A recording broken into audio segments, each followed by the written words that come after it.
Shout out to our podcast sponsor, sportsponsorship.co.uk. If you or your business are interested in making a real difference to the Scottish game, supporting hundreds of kids into regular football, get in touch with sportsponsorship.co.uk and they'll find the right fit for your brand.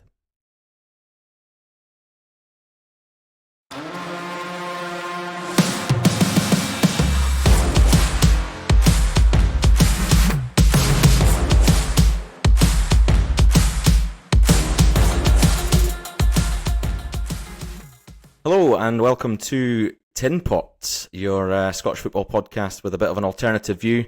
And welcome to the first of a new series, Tinpot On Tour.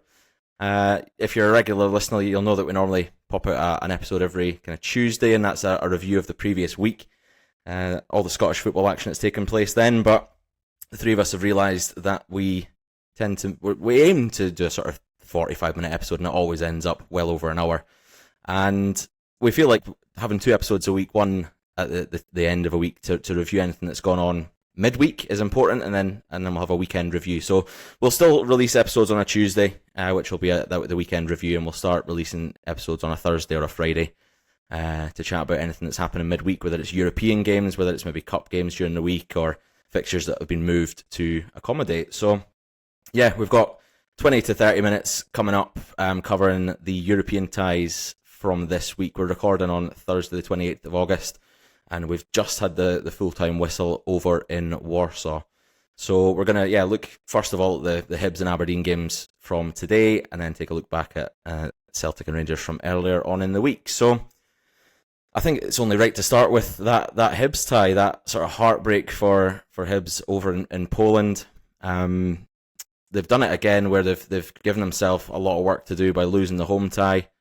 And gone away to a really good European pedigree in Legia Warsaw with everything to do. Gone 1-0 down very early on in the game, 1-0 down at half-time. They've bounced back incredibly with 3 goals in the second half. And similarly to the previous round, they've been pipped in the last minute to take it to extra time. And I think they were just a bit too leggy to get the job done. But Andrew, you've been following that game along tonight. What did you make of what you saw? I thought Hibs did everyone proud. I don't think anyone was expecting that scoreline. What an incredible comeback. And it's a real shame they didn't manage to get it over the line. I really felt that they were the only team that I'd probably, I'd properly backed, before any of this had kind of kicked off. I did think that they would continue that upwards trajectory, and they weren't playing an easy side over the 2 legs. They've not taken an easy route, full stop really, but they've turned up and they've shown what they're made of. So as much as it's gutting for them to not get through now, I would take huge credit from that, and hopefully that momentum keeps going in the league season. And I'm gutted for them. It must be, one of the worst ways to kind of go out, especially after that comeback. So, real shame. Brutal. Gone out on their shield, as a popular phrase that I've heard over the last couple of days.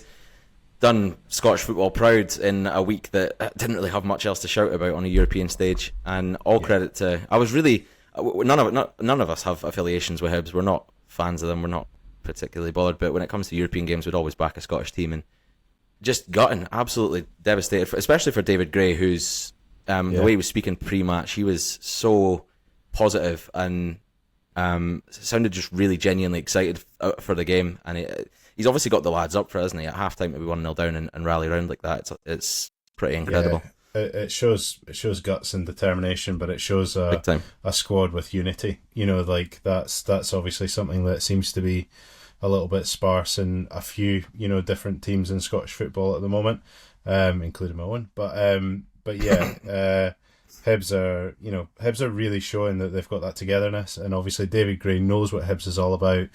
It's really good that the board gave him time last season, because look, it's really paying dividends now, and yeah, it's great to see obviously Hibs doing well, but it's great to see a Scottish manager doing so well as well. He's new into management, and he's really sort of taking every opportunity he can. So, again, I think Hibs are going to be really dangerous this season.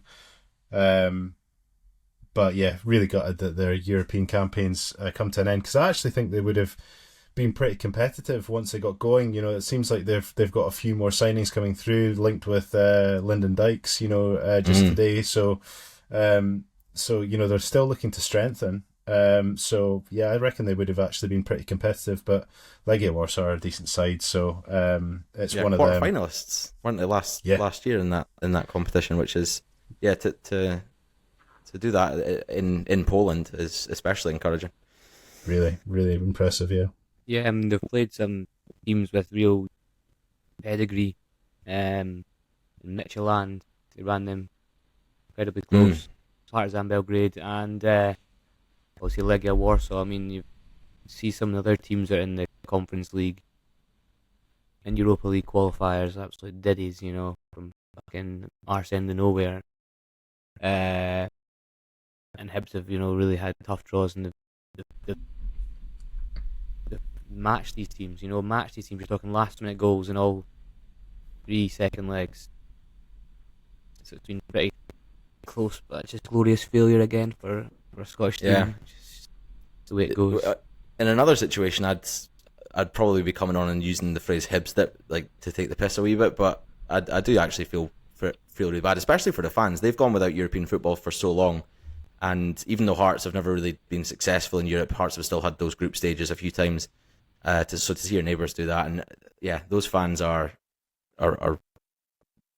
really loyal as well. If they've missed out on another good another 3 games it would have been in Europe away. But do you think, Matt, that now everyone was talking about Hearts pre-season about how they could potentially split the Old Firm, and Hibs maybe had too much on their plate if they were going to be in Europe? Now that they're out of that, is there a silver lining for them that they could be the ones to be pushing Rangers and trying to get that second spot, or at worst finishing third, do you think?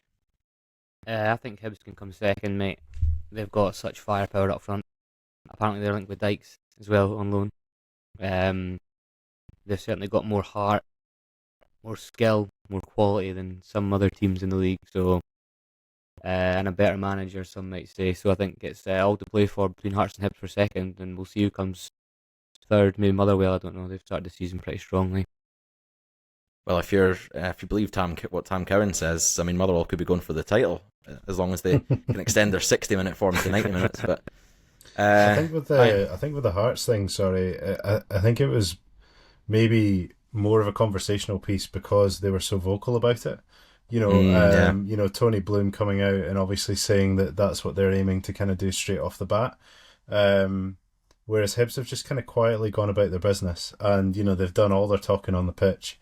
And I think that's why it wasn't such a conversational piece early on. But no one's ever really massively discounted them because as I said, they finished last season so strongly, and well, they've started this campaign extraordinarily well. So I can only see them going from strength to strength, unless they get really, really unlucky with injuries and such like. They've got such a decent squad depth now that I just don't see that becoming such a big problem. So, yeah, real animal to contend with, especially for Rangers this season.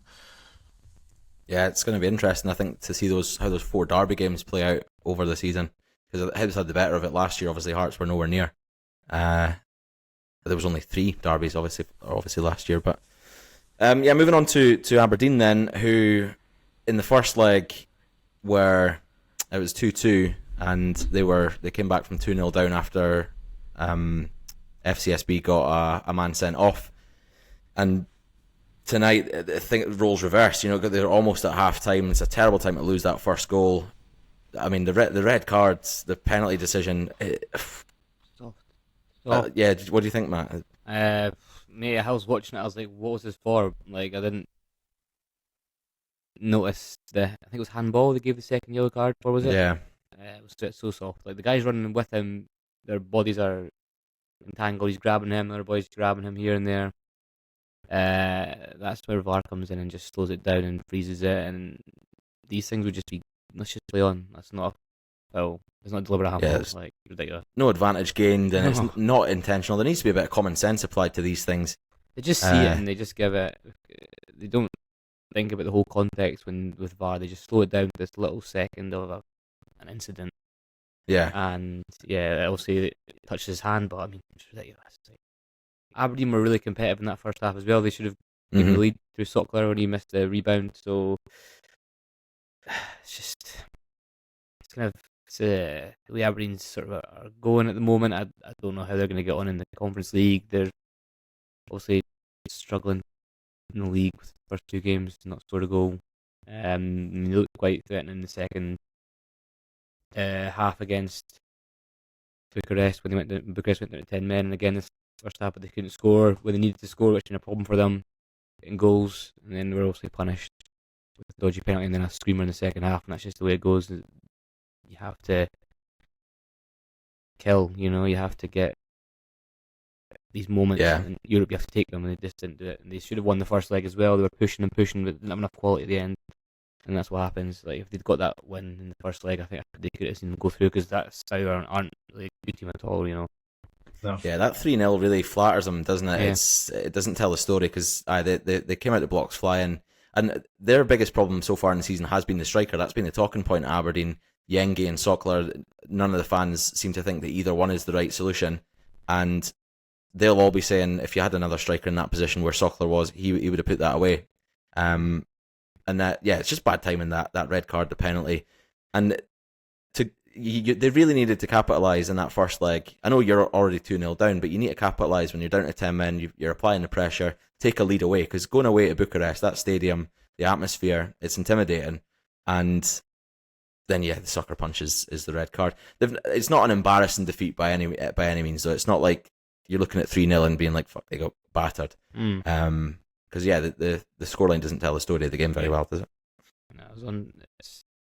It's, I mean, they had that cushion obviously of going to the Conference League, so they're going to be playing European football in the groups, which is obviously nice. But I mean, the opportunity was there. This was a real opportunity for them. This was not a good team they were playing, and to miss out was disappointing. But we'll see how they get on, if they can resolve those problems, and Helene can sort of find a winning formula with the new players. And you're losing the Jensen that got sent off. I mean, he was a really big attacking threat in the first leg, and obviously moved him to left back today.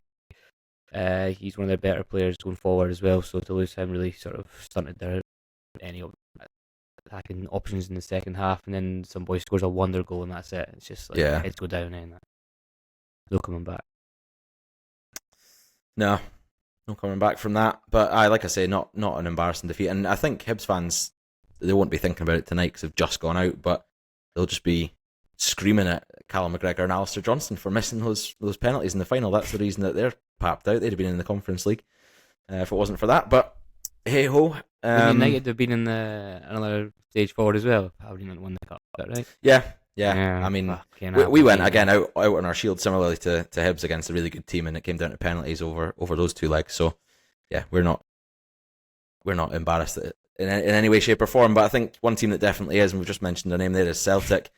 It's been another week of furore from the fans. It's mental, in my opinion. The backlash from that game, asking for the board to go. I think that some of the fans are now turning more to say the players should have done better, the manager should have done better, but the spotlight has been on the board massively again at Celtic. And is that they've got a terrible record, don't they, in recent years? Andrew, you shared a graphic about it over the last, when they don't automatically get through to the Champions League.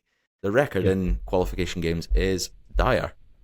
Yeah, and it's dreadful. There's no excuse. It is dreadful, and they have been very used to instant qualification for I think about 4 years or something. But the last time that they qualified was in 2017, and they didn't get through the qualifiers for the next 4 years after that. And then after that it was straight entry, and then as soon as another qualifier comes up, they bottle it. if you're pinning blame somewhere, like where does the bulk of it's not just one person, but where are you putting the biggest portion of the blame for those 2-0?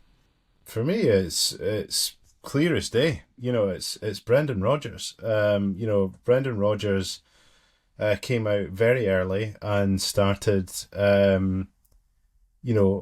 basically forming a vendetta against the board for not getting signings in, early in the window. But if you really look at it, let's just forget about all of that. Was that team good enough to beat Kyra over 2 legs? Yes, comfortably. The difference in squad value is insane. But not just that, Celtic fans keep pointing towards this, Bayern Munich game of last season, and Brendan Rodgers keeps pointing towards it. He's kind of steering the narrative for the fans. But in actual fact, that the squad isn't actually massively different. The starting 11 isn't hugely different, and they have made improvements as well. Nygren is a good player. Kieran Tierney is a good player. And they've come in to help the team. Yes, I understand, that certain players are away, but there's no excuse for not beating Kyra. There is absolutely no excuse at all. So I don't see how you can blame the board. What are the board meant to do? Are they meant to spend £40 million in the transfer window just to get you through against a Diddy team in Kazakhstan? Honestly, no, that's bad business. What they're doing is all their business near the end of the window. That's commonplace. And that's what Celtic fans are complaining about right now. They're saying that, we're sick of this. We're sick of not reinvesting. We're sick of not going through the gears. Well, in actual fact, you have had the tools there for a long time. You've not used the tools wisely and prioritised European football. You've been the absolute flip reverse of Rangers, where Rangers have completely prioritised European football and not domestic, and Celtic have been the complete opposite.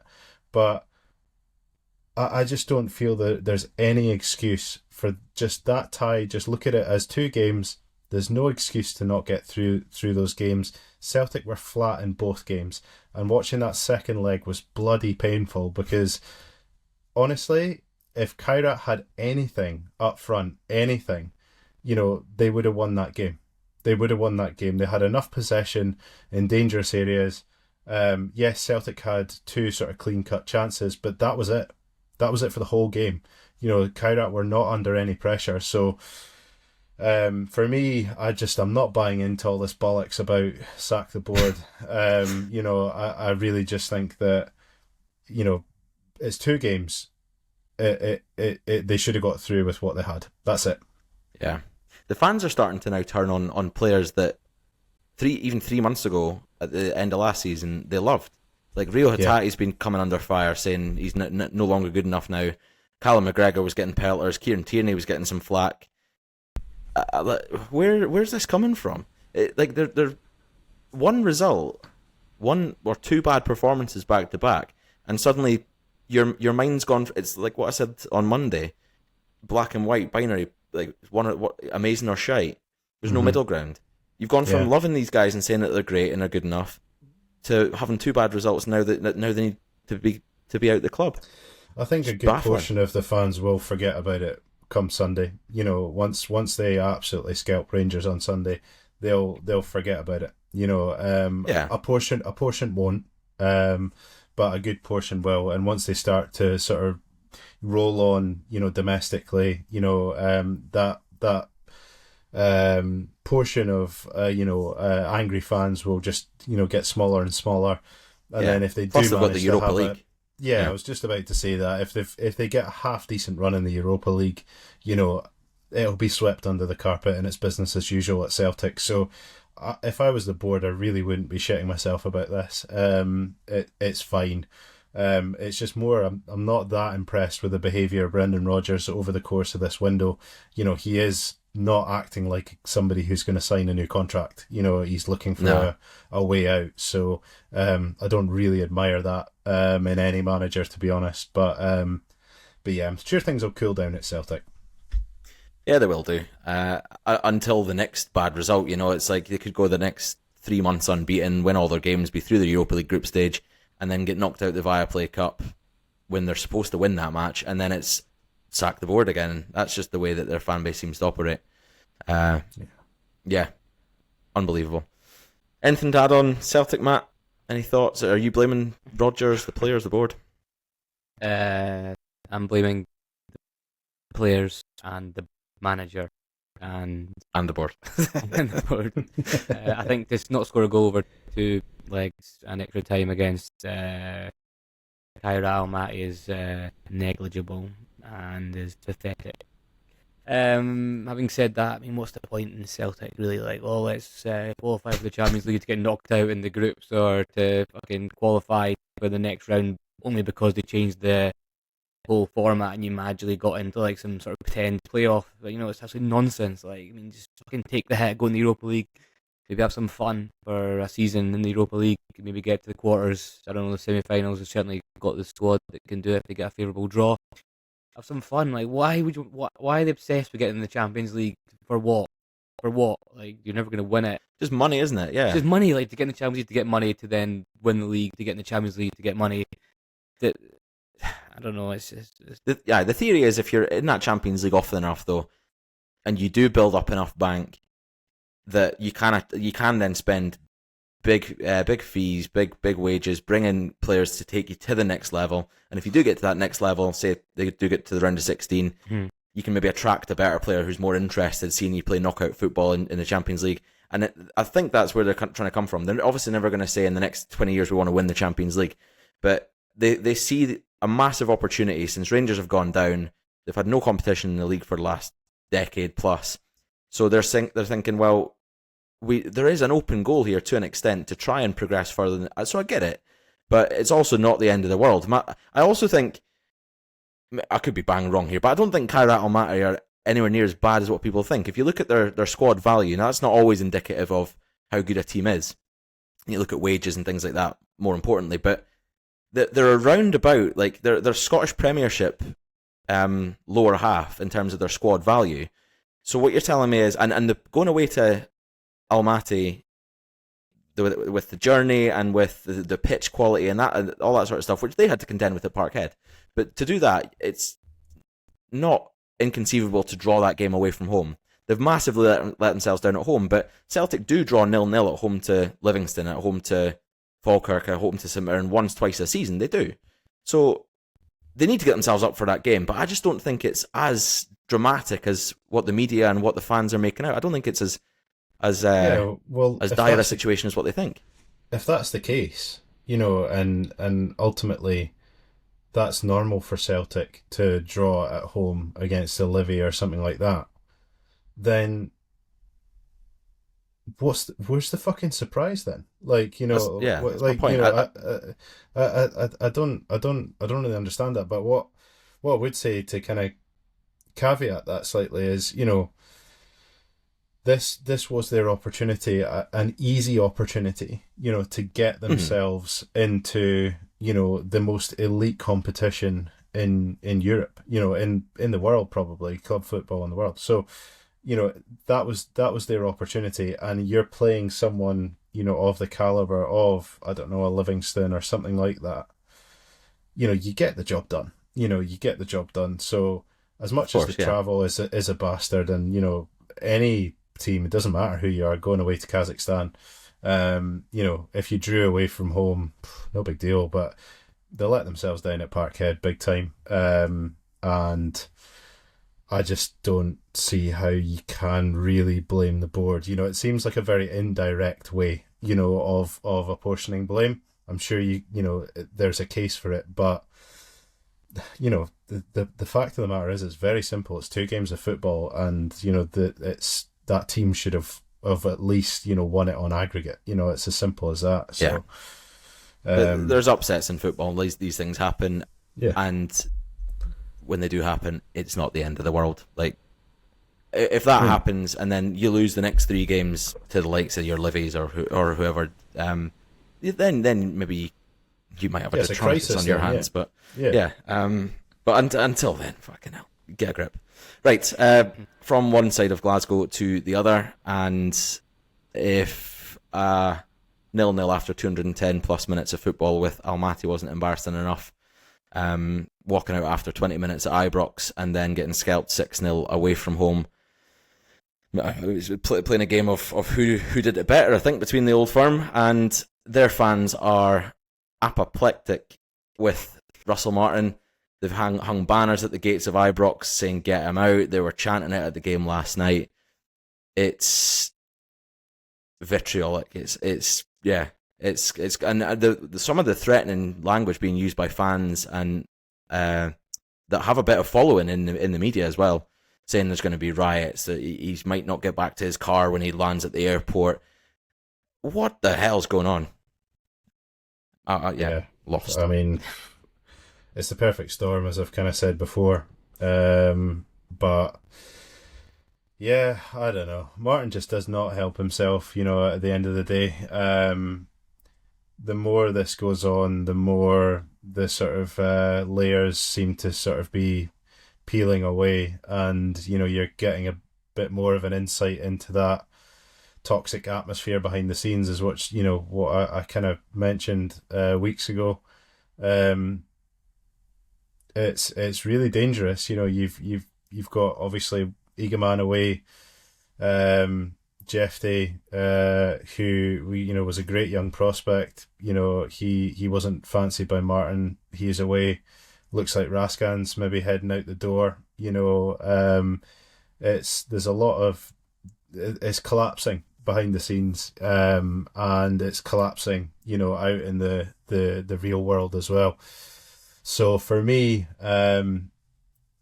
if it was a little bit more basic, I would really be completely surprised, calling for a manager's head 10 games into the season, even though he only has won 3 games. But at the same time, I just don't see how he can turn this around now. We've seen it with several Rangers managers in the past. This is me not defending it at all, but you've seen it with Beale, you've seen it with Gio, you've seen it with Clement. As soon as the outside world kind of turns on you, it seems that that group of players seem to sort of implode a lot more. But they seem to implode really quickly, and the mentality is just not there to kind of sort of soldier through it.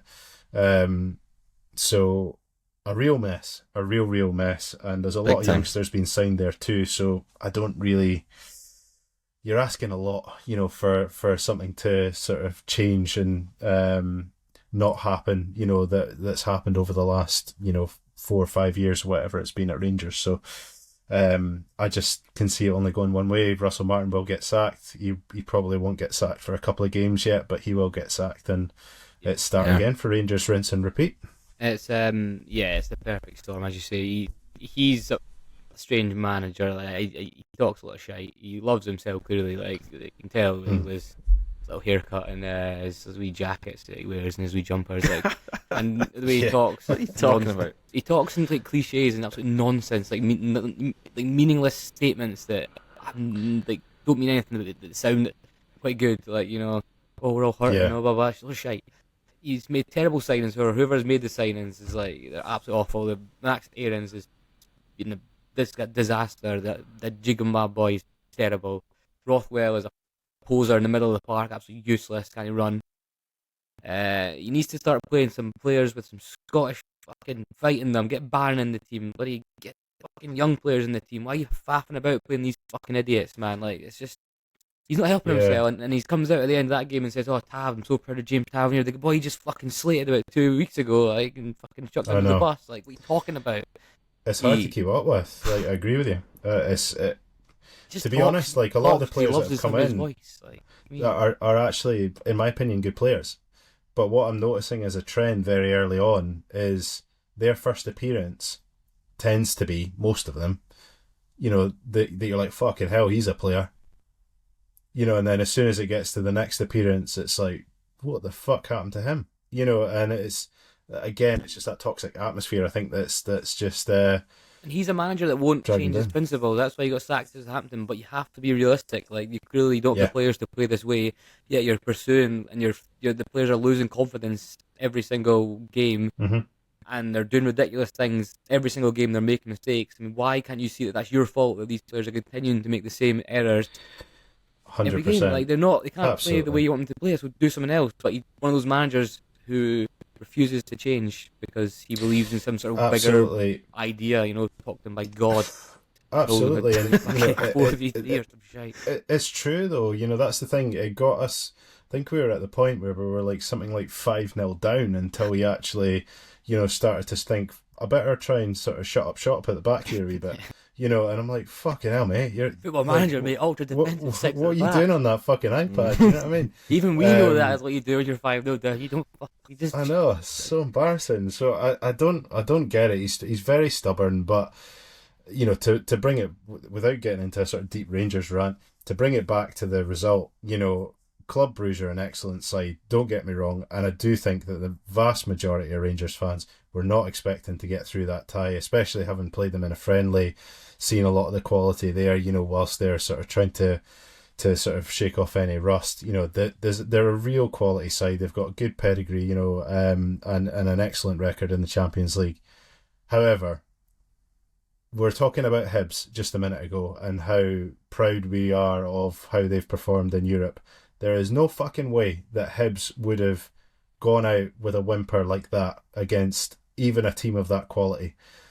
Absolutely no chance. They almost reached double figures, which is fucking mental, on aggregate. There's no way. And to be honest, at the moment, I actually think most teams that are destined to be in the top six of the SPFL would not have collapsed like that. If you had even a Stephen Robinson St Mirren, they would be just tight at the back, and be physical and just do what they can to try and get through and maybe catch on the break or something like that. And that's a team that's only just crept into the top six last season. But I just honestly, there's no. What's happened to you this week with Stephen Robinson, man? You're all over Stephen Robinson. You love him. I'm just saying it for example because they only just crept into the top six. Yeah, and You should just get Barry Ferguson, mate, and bloody to be Billy honest, Dodds, and maybe brought in some more ex-players like it Nacho wouldn't have been any Novo. worse. Yeah, exactly. My problem with all this, though, I get where you're coming from. And Matt, as a non-Rangers fan, you actually are sharing the same opinion as Andrew and saying the same things about the players and the Martin's style of play, and these things are all problems. My issue with it is a reasonable portion of the fans have had an issue with him since like game one. It's ridiculous. Panathinaikos, we would have been beaten if they had any striker that could put a ball in the net, and then Pilsen, they've said something similar, and then in the league these draws. I'm not saying Rangers are playing. I'm not saying before he even Rangers got are signed. playing good football. Exactly. I'm not saying Rangers are playing good football. They should be doing much better with the players that they've got. His man management isn't great, clearly. He's not good with the press. There's loads of issues there. The 49ers have a decision to make. You either appease the fans, you listen to them so that you get the fans on your side, and they're like, okay, actually the board are going to listen to us and our voice is heard. Or you make a stand and go against the previous administration, which just sacked as soon as the fans turned. And that voice got too loud, and that's why you had those problems. For me, it's the first time in my life I've ever agreed with anything that Simon Jordan said today on TalkSport. 10 games is not enough, and a pre-season window is not enough to get your players gelled and playing the way that you want to play football. Will he, by the end of the season, win the league? No. Will he be competitive in the Europa League? No. But what are you going to gain by this dressing room now? The window's going to close. The new manager, if you sack him, they're not going to have anything in the window. So you've got the same course group of players. That new manager is going to come in with the same players there. Then have a window in January. Again, you're not going to win the league. You're not going to be competitive in Europe with this new manager. So give this manager till the end of the season. Give him time to prove himself. His time at Southampton in the Premier League was embarrassing. It's the second worst points total of all time. But his season in the Championship, that's the first time I sort of saw him. I didn't really notice him before at Swansea and whatever else, but he was incredible, and he was. You could see the way he was speaking with his players and managing his players to get them through tough games. That Leeds playoff final, for example, he was great. And people seem to have forgotten that because he's had a bad season in the English Premier League. Like David Gray, who have been given plaudits to all for the last few months, really. In his first 14 league games at Hibs, he won once. Yeah. Look at him now. Jim Goodwin at Dundee United got us relegated, won 3 games of his first 14, lost to Spartans, lost to Partick Thistle. Look at him now. European football and the pundits and media are all saying he's doing a fantastic job. You're never going to learn anything by just getting rid of him now, in my opinion. All you're going to do is please the fans. And yeah, I get the atmosphere is going to be bad at Ibrox and the players probably won't respond well to it and it's going to be really shit and it's not going to be good to watch. But you're not going to learn anything by just doing the same thing over and over, in my opinion. So I am on Team Martin at the moment. Yeah, that's fair enough. And like I do agree with you to a degree. However, what I would say is that, and I did say this previously, the board really need to come out and say what the fucking plan is, because ultimately Russell Martin will not secure second this season if he remains the manager. You know, he won't. You know, it's absolutely not going to happen.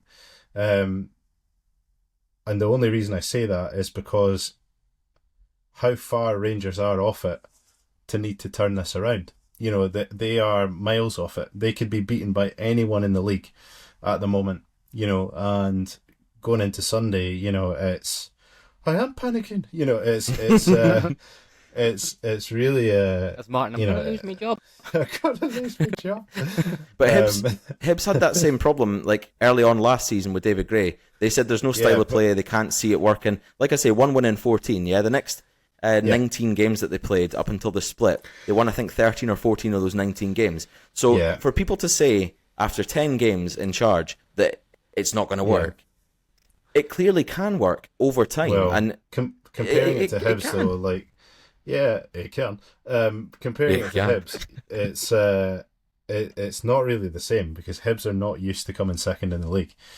You know, Hibs. No, I knew that was going to be the sort of rebuttal, because Rangers fans always say, "Oh, the pressure in Glasgow is different. You need to win every game. You need to hit the ground running."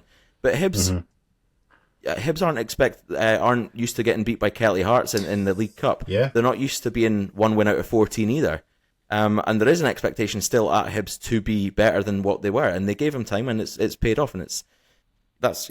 Yeah, absolutely. And look, I agree with you, of course, because it's just facts. But at the end of the day, you know, Hibs fans are a lot more forgiving than Rangers fans. You know, so ultimately, that's what my point is, that either they do make a decision to get rid of him, or they explain why they're not getting rid of him. You know, and if there's a longer term project that you need to buy it, you know, have a portion of the fans buy into, you need to communicate that, you know, and ultimately I hear what you're saying.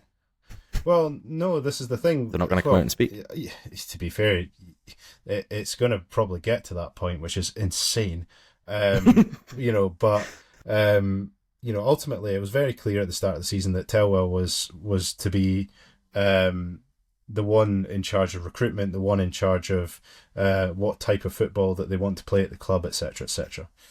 And I'm sure he was the driving force to selecting Russell Martin. Ultimately, you know, Russell Martin was never going to manage at Rangers forever. You know, no manager is. So, you know, Kevin Telwell needs to come out now and say, look, this is what my plan is. This is what we're going to be doing. This is what Russell's expected to do over the course of the season here, you know, etc. You know, maybe not as clear or as direct as that, but he needs to have some communication, because at the moment, and I did say it a week or two ago, it's the more they don't communicate, the more pressure is on this manager. And you're saying, Tom, Rangers need to change this up. They can't just keep sacking managers. Well, you can't expect the fans' expectations for managers to be sacked to change if you don't say, by the way, we're doing something completely different here now. Like, this isn't what we're doing anymore. Like, we will have to ride through this, and this is what we're aiming to do. However, here's the line where it is going to be unacceptable, because there has to be a line somewhere, you know, and maybe that line isn't after 10 games. Quite clearly it's not. But, you know, if we're not in a position where we're competitive at Christmas time or whatever targets they want to set, they should have them anyway. They should be able to communicate them. They need to do that.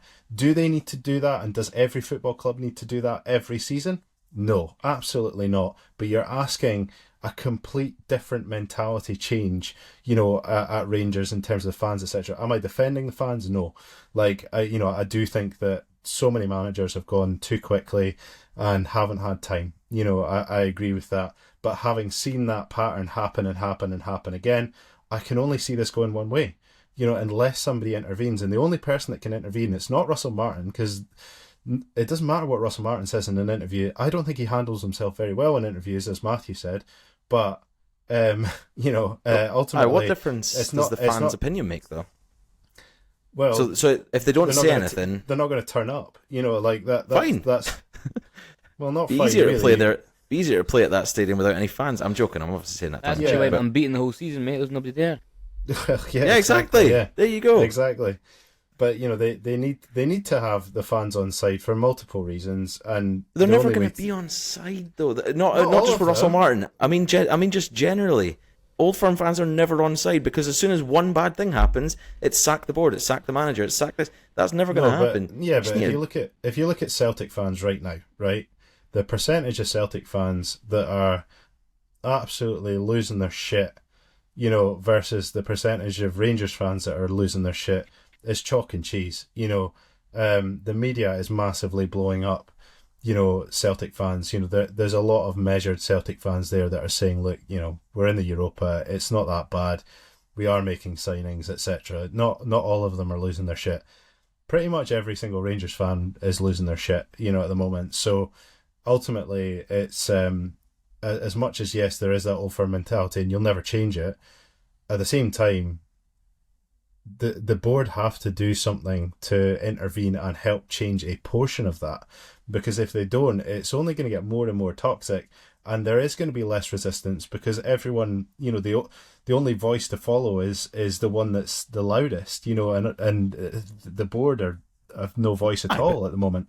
If that loud voice is a bunch of numpties, then I wouldn't be following it at all. Well, it's not just that though. It's all the press. It's in your face all the time. It's everywhere. It's unavoidable. There is really, really difficult to find a measured opinion, out there. So everything's very, very, passionate, full of emotion. It's that's what it is, and it's only going to get worse and worse. But somebody needs to come in with a level head, whether it's Patrick Stewart or, Kevin Thelwell, to come out and just say, look, this is what we're doing. This is the line for Russell Martin. He understands that. And these should be very transparent behind the scenes anyway. So it's not going to step on his toes. If anything, it just takes the pressure off the manager. He's fucking struggling. He's really struggling. So go and help him. That's what I think they should do. Don't just bin him. And I heard someone say that Patrick Stewart needs to go back to Deep Space Nine, and that was terrific. Look at us, under 45 minutes, and we've managed to... That's all right, isn't it? To do an episode. What's that? Only 12 minutes over than planned. Right.